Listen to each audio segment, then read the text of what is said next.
বন্ধুরা, আজকে বাজার থেকে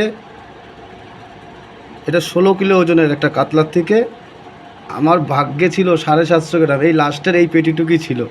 পিসগুলো দেখেছে বন্ধুরা, এক হাতের মতন পিস। দেখো, দারুণ মাছ, দারুণ মাছ, একদম মনে হয় তেল, ভরপুর তেল।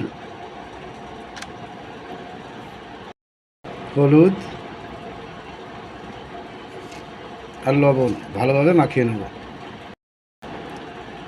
লবণ, হলুদ ভালোভাবে মাখিয়ে নিয়েছি। তেল গরম হয়ে গেছে, মাছগুলোকে ভেজে নেব। এত মাছ 3 কেজি বেশি ভাজা যাবে না। গুলির মতন ফুটছে, তেল গুলির মতন ফুটছে, এর জন্য জুম করে তোমাদেরকে দেখাচ্ছি দূর থেকে। বন্ধুরা, আজকে মাছ ভাজতে গিয়ে বিশাল হেপায় পড়ে গেছি। অনেক কষ্টে মাছ ভাজা হয়েছে, নামিয়ে নেব। তেল গরম হয়ে গেছে, ফোড়নে দিয়ে দেবো কালো জিরে, শুকনো লঙ্কা, দিয়ে দেবো আদা জিরের পেস্ট, দিয়ে বন্ধুরা ভালোভাবে কষিয়ে নেব। দিয়ে দেবো পরিমাণ মতন লবণ, 1 চামচ হলুদের গুঁড়ো, 1 চামচ লঙ্কার গুঁড়ো দিয়ে ভালোভাবে বন্ধুরা কষিয়ে নেব। মশলাটা হালকা কষিয়ে নিয়েছি, এবার দিয়ে দেবো টক দই। টক দই দিয়ে ভালোভাবে কষিয়ে নেবো পর্যন্ত, যতক্ষণ না পর্যন্ত তেল ছেড়ে দেয়। বন্ধুরা, মশলা একদম ভালোভাবে একদম লো ফ্লেমে কষাবে, তাহলে তরকারির টেস্টটা অন্যরকম হয়।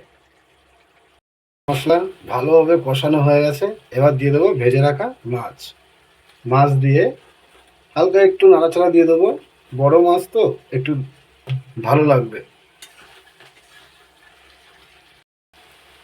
মাছ দিয়ে মশলা ভালোভাবে কষিয়ে নিয়েছি বন্ধুরা, দেখতেই পাচ্ছ কত সুন্দর তেল ছেড়ে দিয়েছে।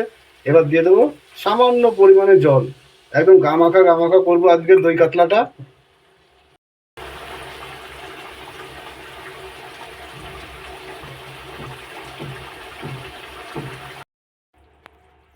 তো বন্ধুরা, ফাইনালি আমার দই কাতলা রেডি।